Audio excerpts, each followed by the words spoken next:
नमस्कार दोस्तों, भारत का बजट 2026-27 आ चुका है। सरकार क्या कह रही है, ये बजट विकास का है।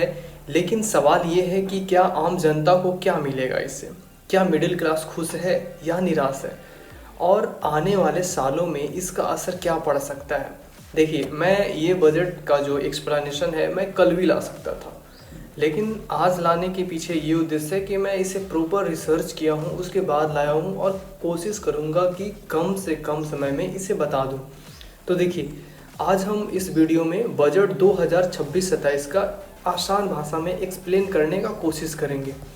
देखिए, सरकार ने इस बजट में एक बात साफ कर दी है कि अब फ्री की रेवड़ी जो है वो नहीं बटेगी, बल्कि लंबे समय तक विकास को ध्यान में रख करके ये बजट को लाया गया है। इस बार सरकार ने इंफ्रास्ट्रक्चर पे सबसे बड़ा दांव खेला है। इस बजट की सबसे बड़ी बात क्या है कि इंफ्रास्ट्रक्चर स्पेंडिंग में सबसे बड़ा इजाफा किया है।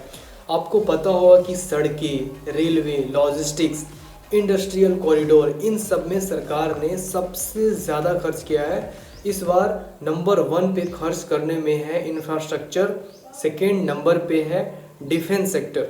देखिए, सरकार ने 12 लाख करोड़ से ज़्यादा कैपिटल एक्सपेंडिचर को रखा है। इसका सीधा मतलब क्या है ना कि जॉब्स बनेंगी, कंस्ट्रक्शन सेक्टर को बूस्टअप्स मिलेगा, लेकिन आने वाला लंबे समय में सस्ता ट्रांसपोर्ट और तेज विकास की बात कही है। जैसे सरकार का मेन फोकस क्या है, मजबूत इकोनॉमी हो, इंफ्रास्ट्रक्चर पे ज़्यादा ध्यान दिया है सरकार ने, मैन्युफैक्चरिंग सेक्टर पे भी ज़्यादा ध्यान दिया है सरकार ने, फिजिकल डिसिप्लिन यानी कि कर्ज को कंट्रोल करने की कोशिश करेगा इस बार की सरकार। अब देखिए, फिजिकल डेफिसिट और इकोनॉमी पे सरकार ने किस तरीके से मेन फोकस किया है। बजट 2026-27 में सरकार ने फिजिकल डेफिसिट में करीब 4.3% रखने का लक्ष्य किया है कि इससे ज़्यादा फिजिकल डेफिसिट नहीं हो सकता है। इसका मतलब क्या है? इसका मतलब ये है कि सरकार खर्च तो कर रही है, लेकिन उधार ज़्यादा नहीं लेगी। इससे क्या हो सकता है? इससे इन्फ्लेशन कंट्रोल रहेगा, विदेशी निवेशक को भरोसा बना रहेगा, इकोनॉमी स्टेबल रहेगी। इस बजट में सबसे बड़ा सवाल ये है कि मिडिल क्लास को क्या मिला।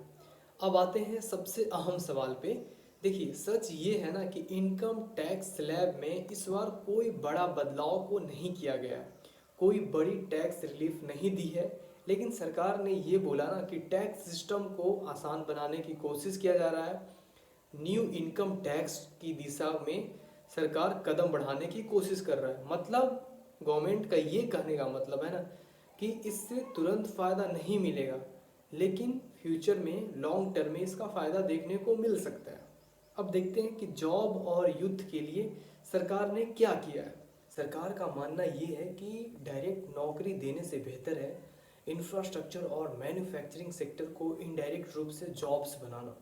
इस बजट में एमएसएमईज को सपोर्ट करना, एमएसएमई यानी कि minimum support and medium enterprises, सूक्ष्म लघु एवं मध्यम उद्योग को सपोर्ट करना, बढ़ावा देना, स्किल लिंक्ड इंडस्ट्रीज को पुशअप करना। लेकिन ग्राउंड रियलिटी ये होगी कि जॉब्स का असर धीरे धीरे दिखेगा।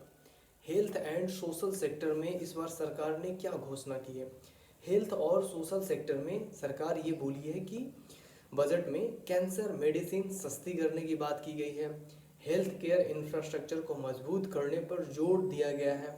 सोशल वेलफेयर में कोई बहुत बड़ा नया स्कीम इस बार नहीं आया है, लेकिन कई सारे ऐसे स्कीम हैं जो कंटिन्यू रहेगा, जो पहले से जो चला आ रहा है। अब बजट 2026-27 का फ़ायदा और नुकसान के बारे में देखते हैं।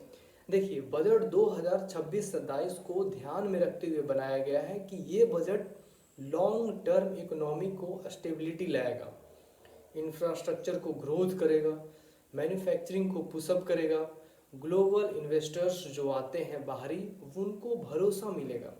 अब नुकसान इस बजट से किन को हो सकता है? मिडिल क्लास को इमीडिएट रिलीफ तो नहीं मिल सकता है ये बजट से, लेकिन आने वाले समय में इनको रिलीफ मिल सकता है। कंजप्शन ग्रोथ धीमी रह सकती है, धीमी गति से बढ़ सकती है। गरीब और लोअर मिडिल क्लास के लिए कोई बड़ा अनाउंसमेंट इस बार की बजट में नहीं देखा गया।